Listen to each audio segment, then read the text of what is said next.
நாகப்பட்டினம் மாவட்டம் வேளாங்கண்ணி அருகே உள்ள மேல தண்ணிலாபாடியில் பழமை வாய்ந்த ஸ்ரீ ருக்மணி சத்யபாமா ஸ்ரீ செங்கமல நாயகி ஸ்ரீ ராஜகோபால பெருமாள் ஆலயம் அமைந்துள்ளது. பழமை வாய்ந்த இவ்வாலயத்தில் கடந்த 1968ஆம் ஆண்டு கும்பாபிஷேகம் நடைபெற்றது. அதனைத் தொடர்ந்து 55 ஆண்டுகளுக்கு கும்பாபிஷேகம் வெகு சிறப்பாக நடைபெற்றது. அதனைத் தொடர்ந்து 55 ஆண்டுகளுக்கு பிறகு வைகுண்ட ஏகாதசி திருவிழா கடந்த 21ஆம் தேதி பந்தக்கால் முகூர்த்தத்துடன் துவங்கியது. ஒவ்வொரு நாளும் ஸ்ரீ ருக்மணி சத்யபாமா ஸ்ரீ செங்கமல நாயகி ஸ்ரீ ராஜகோபால பெருமாள் சிறப்பு அலங்காரத்தில் பக்தர்களுக்கு காட்சி தந்தார்.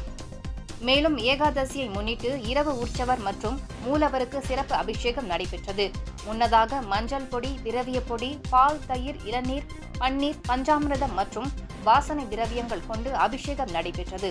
அதனைத் தொடர்ந்து பல வண்ண மலர்களால் ஸ்ரீ ருக்மணி சத்யபாமா ஸ்ரீ செங்கமல நாயகி ஸ்ரீ ராஜகோபால பெருமாள் அலங்கரிக்கப்பட்டு மகா தீபாராதனை காண்பிக்கப்பட்டது.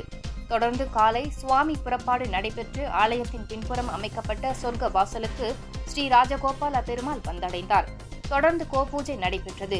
வேத மந்திரங்கள் ஓத, மங்கள வாத்தியங்கள் இசைக்க பரம்பர வாசல் எனப்படும் சொர்க்க வாசல் திறக்கப்பட்டது. பசுமாடு முன்னே வர தொடர்ந்து ஸ்ரீ ருக்மணி சத்யபாமா ஸ்ரீ செங்கமல நாயகி ஸ்ரீ ராஜகோபால பெருமாள் வந்தார். தொடர்ந்து பக்தர்கள் கோவிந்தா கோவிந்தா என முழக்கமிட்டபடி சொர்க்க வாசலை கடந்து வந்தனர். தொடர்ந்து பெருமாள் பிரகாரம் வலம் வந்து ஆலயத்தை வந்தடைந்த பின்னர் மகா தீபாராதனை காண்பிக்கப்பட்டது.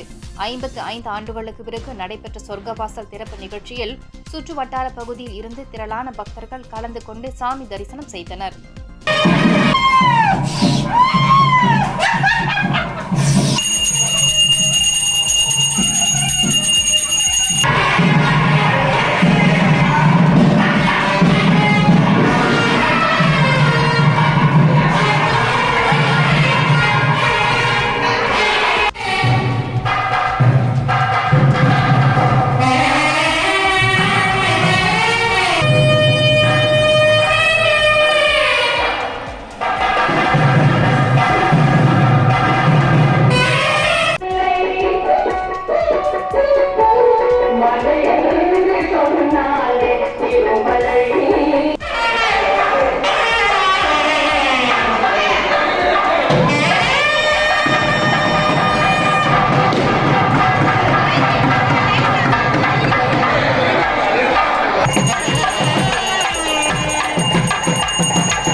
Good.